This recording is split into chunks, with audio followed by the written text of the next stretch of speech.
ശ്രീനാരായണ ഗുരുദേവന്റെ 171ാമത് ജയന്തി ആഘോഷം തലപ്പള്ളി SNDP യൂണിയന്റെ നേതൃത്വത്തിൽ വിപുലമായി ആഘോഷിച്ചു.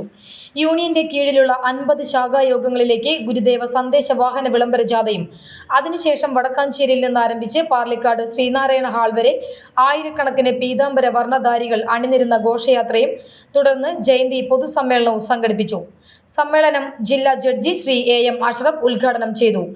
ദേവന്റെ 171ാം ജയന്തി ആഘോഷം ഇന്ന് കേരള സംസ്ഥാനത്തിനകത്ത് എല്ലാ താലൂക്കുകളിലും ആഘോഷിക്കപ്പെടുകയാണ്. ചിങ്ങമാസം 1-ാം തീയതി മുതൽ ചതയ ദിനം വരെ അതിൻ്റെ ആഘോഷ പരിപാടികൾ നീണ്ടു നിൽക്കുന്നു.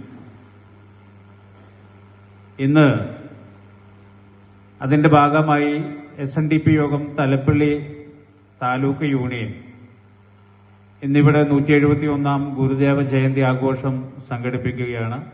SNDP യോഗം ഡയറക്ടർ ബോർഡ് അംഗം ശ്രീ VV ശിവദാസൻ അധ്യക്ഷത വഹിച്ച യോഗത്തിൽ യൂണിയൻ സെക്രട്ടറി TR രാജേഷ് സ്വാഗതവും യൂണിയൻ വനിതാ സംഘം പ്രസിഡന്റ് ബിനു ശശി നന്ദിയും പറഞ്ഞു.